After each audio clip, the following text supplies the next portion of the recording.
Welcome to Music to Chichester's Ears, which is a cunning title to just capture the twin roles that we've got here with Jonathan Church, the Artistic Director of Chichester Festival Theatre. Jonathan, is this your first ever musical direction? Not quite. I've directed one musical, but it wasn't quite a real musical. We created a musical with UB40's music, and actually it had some merits, but I think we decided we kind of took it too far in that we took a sort of modern look at an orphan coming to a city unlike Birmingham, and we decided that as this was a tough, gritty, modern musical, we shouldn't have any choreography, which was a really stupid idea. So it was a sort of play with song. The short answer is yes, this is my first sort of full-blooded musical, but I have done one before. But you've always had an interest in musicals, haven't you? Well, my first job as an assistant electrician in Sheffield, which is, I suppose, where I spent a lot of my early kind of working years, was on a musical called Gypsy, which is one of my favourite.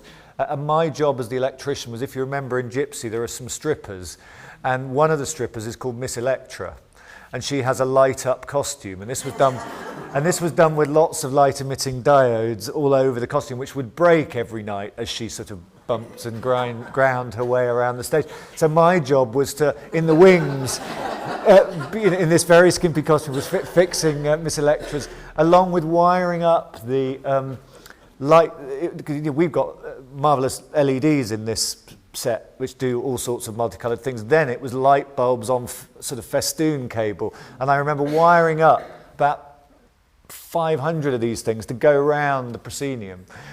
So yes, and actually a strand of the Crucibles programme, which is only interesting because it's another thrust theatre, because Claire Venables running it was passionate about musicals, was musical. So I spent, in my sort of old career backstage, every year I worked on a musical and a pantomime. So it was, an awful lot is the answer back then. Given that this is, you've seen a lot of musicals come to it, what is the big difference between a straight play and a musical theatre director? Well, I don't know what the difference is between the director. I think they're one and the same thing. I mean, the big thing as a director that's different is often as a director of plays, you have a creative team, designer, sound designer, lighting designer, but they're not with you on the journey. You sit in a rehearsal room on your own with a group of actors, and actually you and the company make it. And it can be quite a lonely job being a director of a play, because a lot, the shaping and the detail, while it's always shared with the actors and they're, the people you're working with shape it, ultimately you feed that as an individual. The great thing about a musical is the musical director and a choreographer share equal weight. They're in the room with you, at least in the case of most musicals, actually the choreographer's in the room more than the director. You share the weight of creating the whole, and that's actually rather joyous. Because there is a moment where you can go, actually, I don't know how to do this bit, and I'm going to have to go away and have a think about it. So maybe tomorrow, Andrew, you can do some work in the afternoon while I go and bang my head against a brick wall and think about how I'm going to do the difficult bit. Whereas in a normal circumstance, you don't have that chance. You're on that afternoon, whether you've got the solution or not. Watching the process here, I suddenly became aware, and I thought that you'd been stealthily preparing Singing in the Rain since Grapes of Wrath, with the rain and last year the exuberance of the double bill. Yeah. I wondered, in your mind, is this a fusion of a kind of a passage? Or? No, I think the discovery of, I suppose, the importance of dance in the musicals that we do. I mean, one of the things that the thrust stage means you have to think about differently with any play, but particularly a musical, is most musicals rely on, millions of pounds of whizzing scenery. That doesn't happen here. The most important thing, I mean, obviously the music's important, the acting's important, but the choreography is, for me, has become the thing that you have to think about most differently. Because and it's like you're doing it in 3D, and not all choreographers like that, because normally a choreographer's work is seen, through through a proscenium. And so it takes a choreographer who wants to celebrate that, but get it right. And I think it means the storytelling, the fusion between the choreography and the acting is even closer, because both of your jobs are to tell the story, and the shapes that you make with the actors on our stage is a phenomenal part of the storytelling. And often, in a proscenium musical with £1 million worth of scenery, there's hardly anywhere to move. And actually the space we've got there is bigger than the biggest, I mean, probably not Drury Lane, but it's bigger than the average West End musical stage by some yardage. So the ability to choreograph and use that space is different. But yes, the Grapes of Wrath certainly with the rain. We knew when we thought about doing this that we had the technology. The two things that are abnormal for this musical are the rain and all the filmmaking, and we knew we could deal with one because we'd found this brilliant firm, and we'd managed to flood the theatre accidentally doing Grapes of Wrath. We knew how not to do that again. So that was easy. But I don't see a link so much with the double bill. I do think this musical was chosen as a progression, going back to choreography being important. I think we learnt this on Babes in Arms, which isn't, in my view, a great musical, but because of the sort of joy of the choreography of that, it caught on with the audience loved it, and you came out feeling wonderful and marvelling at what these people could achieve with their bodies. And that led then to us choosing 42nd Street, and this year we weren't planning to do a third musical. We knew we were doing She Loves Me in the Minerva, and we knew we were doing Sweeney Todd, but after 42nd Street and the way the audience just went wild, we felt to let that audience not have another kind of glorious, celebratory, feel-good musical. And it's become part of, I can't quite imagine July and August in Chichester without that sort of thing. We can't, there aren't, I'll run out of, there are only probably 6 musicals that are really like that. And so we can't, we'll have to break the cycle. But it felt very important this year because 42nd Street had surprised us. So I think we thought Chichester perhaps would like more traditional musicals like Oklahoma or Carousel. But actually, the thing about these slightly more modern musicals, if you like, they're not really more modern, but they're slightly lower brow, aren't they? If I'm honest, what it's done is it's combined both the literate theatre audience with perhaps an audience who will never come to a play. So we get people travelling from further afield. Perhaps people who would normally go and see a musical in Southampton are coming here because of that. So I think what we've done is these sort of titles have fused an audience, and letting that audience just have Sweeney Todd might have been a bit disappointing. Given that this is your first musical, to choose Singing in the Rain, which is well known as a film musical, must have seen a huge challenge. Well, again, a challenge but a liberation. Simon Higlett, who's our designer, worked on the first production, which was in Britain with Tommy Steele. And because it was an adaptation of a film, Simon said, in the Palladium, what they did was try to recreate, in the main, every shot of the film. So if you remember, in the film you go backstage at the studios and there's a cowboy or 2 cowboys or a cowboy and an Indian fighting on the top of a train. In the Palladium production, a train appeared and there was a cowboy and Indian fighting on the train. I mean, it was, for moments of it, it was a literal reproduction. What this stage means is you can't possibly do that. So you have to find another language to tell the story. And one of, I think, the problems with a musical that's created as a film, not as a stage musical, and this is unusual because a lot of the great musicals were created on stage and then were filmed, this was the other way around, is it's never quite felt like a great stage musical. It is arguably one of the greatest cinema musicals, but it's always been, and I think there's some other reasons for this, but it's always been seen as a sort of second-class musical.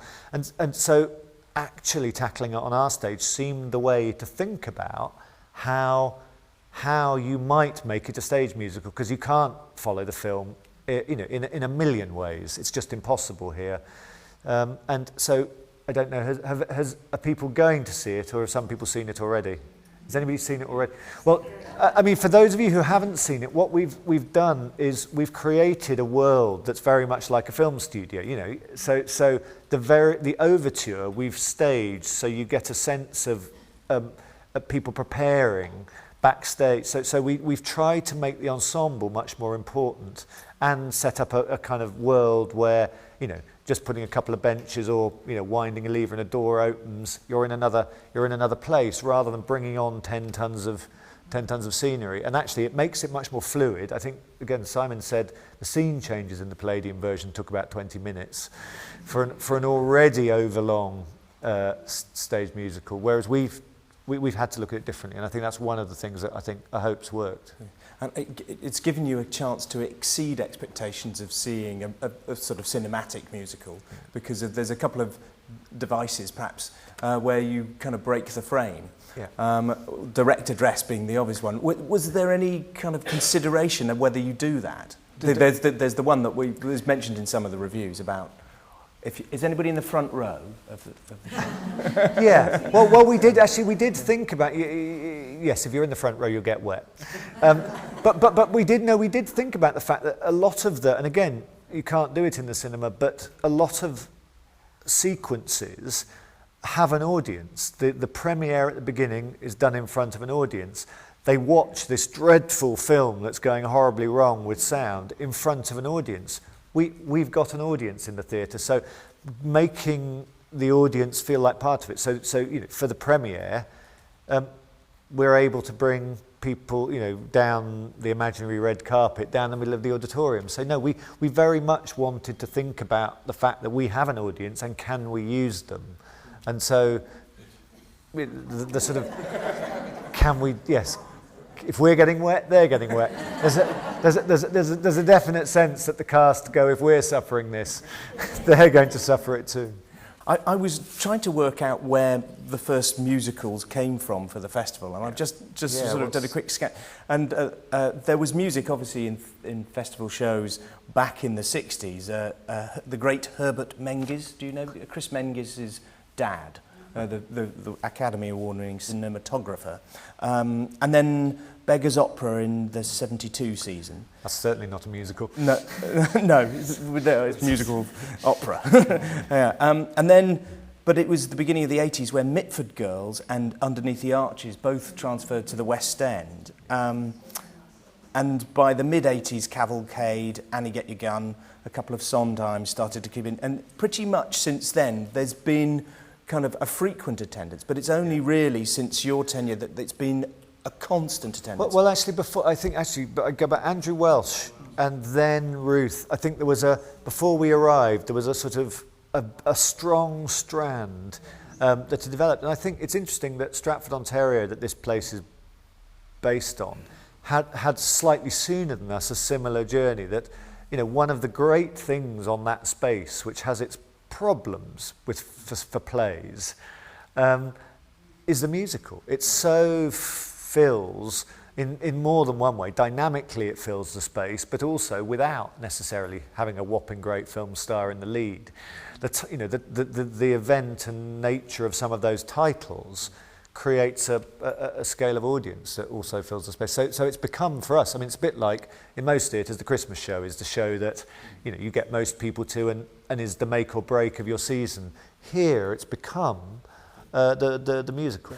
And, I mean, you were saying there that, can you see when you're going to run out then of these? Yeah. Actually, yes and no. It's a very rich seam, and like anything, things go in cycles. So I think there's probably a point where, is it 10 years? Is it 15 years? Is it 20 years? But you can, the West End has an Oklahoma or an Anything Goes probably every 10 or 15 years. Maybe that can work in an environment like this. We'll find most Christmas show, most theatres that do big Christmas shows, Peter Pan comes around every 7 years, if you're lucky. There's a point, but there's a lot, and actually one of the reasons we've got 3 musicals is that having started creating musicals, you start talking to artists, directors, choreographers, and you know, we've suddenly become one of the most regular and prolific producers of musical theatre. Therefore, people come to you with those ideas. So there's quite a few ideas bubbling around. Yes. The big hurdle is getting the rights. Gypsy that I talked about was a marvel. About 4 years ago, I had a very exciting fax from America saying, yes, you can have the rights to Gypsy. So I approached an actress over here. They said yes. 3 days later, we got a fax saying, sorry, Arthur Lawrence doesn't want anybody else to do Gypsy. You can't do it. The rights to these things are much more complex to get, particularly as we get more critical notice. You know, when I was in Birmingham, some regional theatres you can sneak a production in because they're not, you know, they kind of go under the radar. But now, Funny Girl, we were stopped transferring that into London by a Broadway producer who said, if you allow this to go into London, I will welch on my deal to produce it on Broadway. Not because he wanted, having created the Broadway show, the right to take it to London. And it's brilliant on one level that a theatre in Chichester can have that impact over the pond, but there's a lot, because musicals are big money potentially for certain producers in certain ways in London and Broadway. It's got much more complex. When I was at Sheffield, you could do virtually 20 years ago, nobody cared what was done in Sheffield and the rights were given out willy-nilly. Yes. That's extraordinary power for a 283-seat theatre. Yeah.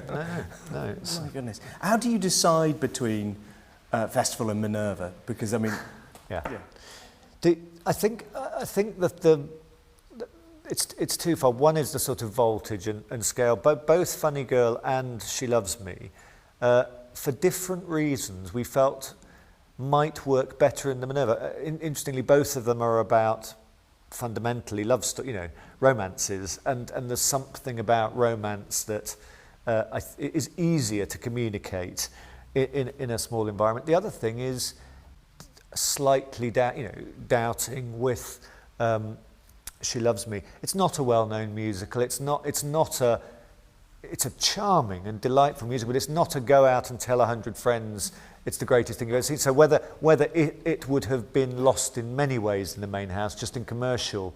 It was also Stephen Mear who directed and choreographed. It was the first time he directed, and he wanted to do it in a protected environment. A lot of Broadway choreographers direct. Many of the great Broadway directors were also choreographers, but in Britain we've been a bit shyer of doing that. And so Stephen, I think, wanted to explore that in a protected environment. I'm getting the feeling that the choreographers are holding its kind of ever-increasing sway over. Yeah. Well, it's the single most important thing for us, and I suspect that there's a handful of great British choreographers. There's many more great American choreographers, and I think identifying those, and also there are some of the great choreographers wouldn't work on our stage just because they wouldn't want to do that. They don't like the thrust element of it. I'm just wondering, with your background in technical side of theatre, I mean, obviously, Pros Arch, you'd have what they call the ankle biters or whatever they call them, the lights from that. I mean, the way you light things, has that been interesting for you to see lighting dance? Yeah, it is. Well, of course, dance normally, if you see ballet or any West End music, what you do is you light very heavily from the side, from low down, so you create the most beautiful sculpted bodies possible. You can't do that in our theatre. Because if you light that low, you blind the audience on the other side. So it does take, again, a particular type of light. So, I mean, actually, a couple of the lighting designs we've had for our musicals, I've been gently appalled at. I won't tell you which, because then they've not found a way to crack how to do it in this space. Right. I was also wondering, I mean, choreographically, having Adam Cooper, a ballet dancer, in that central Gene Kelly role. I mean, because he's choreographed the production before? Adam very early on in his transition to musical theatre at Sadler's Wells did a production of this where not only did he have to play Don, but he had to choreograph it as well at sort of a few weeks' notice. I think he was very glad to come back. I mean, a lot of ballet dancers just cannot tap dance. Adam, in whatever his training and his natural inclination, can. So, but we knew. I mean, you know, we didn't have to find that out. No. Happily, we knew that. But again, like there's a smaller pool of choreographers, there's a smaller pool of great musical theatre performers in England. Or maybe there's not. Maybe that's just our, you know, maybe that's just our inferiority complex. But there was a very short list of English people, and Adam was at the top of it, who we might have approached to do this job, and then the list went over to America because it's about opportunity. A lot of it, you know, there's a higher turnover of Broadway musicals and probably more produced across America. Therefore, different sort of training. Ladies and gentlemen, there is a time for a couple more questions from the floor, if anybody has them. Mr. Slade. Jonathan, as artistic director, and bearing in mind Chichester's power history of commissioning new works, do you envisage a time when the Festival Theatre might commission a musical to be performed here? And would you, as a director, want to be involved in that? I think that new musicals are a really, really hard thing. Again, it's about who are the great writers. Actually, on either side of the pond. I mean, Love Story we didn't commission, but we worked to develop that, and I can see how it might happen at Minerva level, but it's very, very hard. I mean, you've probably all seen Betty Blue Eyes has gone on in London, which is a new musical Cameron Mackintosh produced, and it got very respectable to good reviews. It's a really good show, but it hasn't caught the public imagination. It's the hardest and most expensive game, and a little bit of me goes where we might be getting good at creating musicals, whether we have the skill and knowledge. I think we've come across with Stephen Mear and Andrew Wright, two great choreographers who we'd want to work with. I think you'd have to come across a great composer and lyricist that you felt you had to work with. I mean, interesting, the youth theatre with Jason Carr, who has done work. The youth theatre, we've commissioned some of those youth theatre Christmas shows, but that's a slightly different ask. It's not something I'm hell bent on doing. I think we're unlikely to set out to do it as a sort of key thing, is my gut. But if somebody comes to, if a great idea, the problem is most musicals sound like bad ideas when somebody tells you. And actually, probably somebody, when they went to the film studio, we've got this great idea, we'll use a back catalogue of Comden and Green, and there's this song about the rain, and we'll have a dance in the rain. Somebody probably went, oh no, that sounds dreadful. I mean, in the way that we all went, Mamma Mia, what a dreadful idea, stringing together a load of ABBA songs, and won't laugh, But you never, I think a lot of people, when Cats came along, they couldn't raise the money, could they? And everybody sort of wrote, I think the problem is you never know, but it costs you millions of pounds to find out.